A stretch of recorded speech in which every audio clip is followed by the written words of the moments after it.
जी नमस्कार। पंडित अजीत मिश्र, ज्योतिष कार्यालय, पटना, बिहार।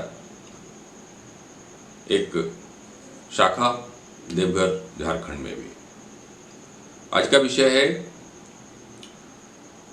अर्थ, धन, धन स्थान, कुंडली में धन की प्राप्ति का क्या योग है।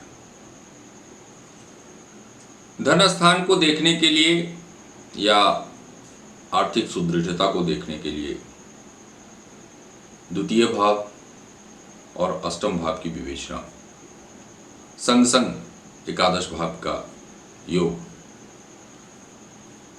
यह आवश्यक है। अचल संपत्ति, दिनचर्या के लिए धन आगमन, उसका लेखा जोखा। तो अचल संपत्ति द्वितीय भाव से और अष्टम भाव से देखी जाती है। एकादश भाव से दिनचर्या, आमदनी, लाभ आदि का विवेचन प्राप्त होता है। और नवांश को जन्म कुंडली का एक्सरे कहते हैं हम लोग। एक्सरे, ऊपर से कुंडली तो बहुत अच्छा लग रहा है, लेकिन अगर नवांश में कुछ गड़बड़ हो तो उसकी भी थोड़ी बहुत आवश्यकता होती है किसी भी फल को खाने के लिए। अब देखिए, धन भाव अगर पुष्ट है और आप कार्य कर रहे हैं, कर्मठ हैं, तो स्वतः आपको धन की प्राप्ति होगी। ज्योतिष क्या करेगा, कुंडली क्या करेगा, कुंडली का क्या औचित्य, कुंडली क्यों दिखा ले। धन के लिए जब हम उद्यम कर ही रहे हैं, कुंडली में जोग जान करके ही क्या करेंगे। सब प्रत्यक्ष है, सामने है कि हमारे पास इतना धन है, ये है, वो है। आज एक विशेष बात आप लोगों के सामने रखना चाहूंगा कि धन की एक सीमा रेखा है कुंडली में, और इस सीमा रेखा को अगर आप समझ जाते हैं तो आप धन के वैभव को और अधिक सुदृढ़ कर सकते हैं। वो ऐसे कि मान लिया कि आपके अकाउंट में 1,000 रुपया है और वह बढ़ते बढ़ते बढ़ते बढ़ते 10,000 रुपया तक पहुंचता है। लेकिन आप अगर उसको गौर करें कि 10,000 रुपया होने के उपरांत 10,500 होने में बहुत विलंब होती है, और ये शायद नहीं हो पाता है, और ये 10,000 फिर घटकर 1,000 की ओर चला जाता है। अब मैं एक छोटा सा सूत्र, ज्योतिषीय सूत्र आपको बताता हूं। यह एक उदाहरण मात्र है, इसको आप इस तरह से नहीं लें। कुंडली देखते समय जो आवश्यक होता है वो मैं बता रहा हूं।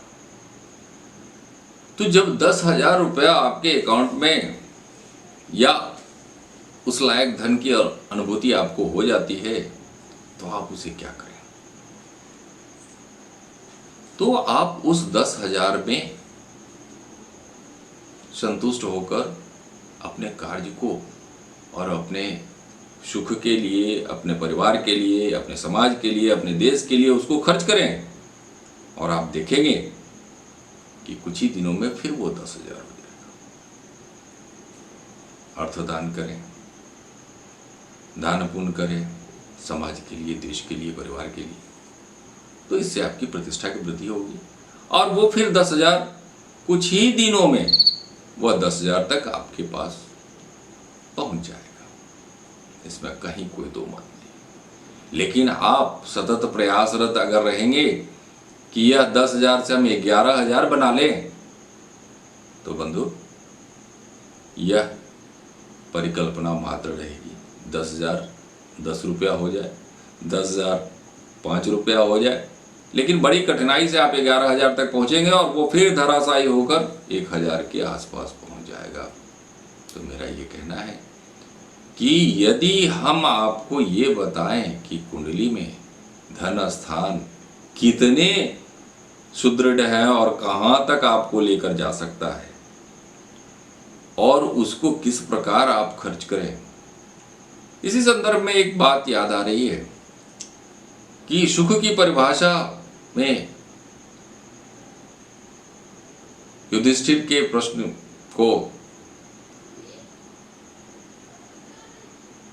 यक्ष के प्रश्न को आप उत्तर युधिष्ठिर को देना था, तो युधिष्ठिर ने कहा था धन आगमो नित्यम, सुख अगर चाहते हैं तो, यानी धन आए और जाए तभी सुख प्राप्त होंगे, अदरवाइज अगर वह रुक गया तो समझो कि सुख की परिकल्पना आपसे पड़े। आज बस इतना ही। अजीत मिश्र को इजाजत दीजिए, और अगर यह वीडियो आपको पसंद आए तो लाइक करिए, कमेंट कीजिए और सब्सक्राइब करना ना भूलें। जी नमस्कार।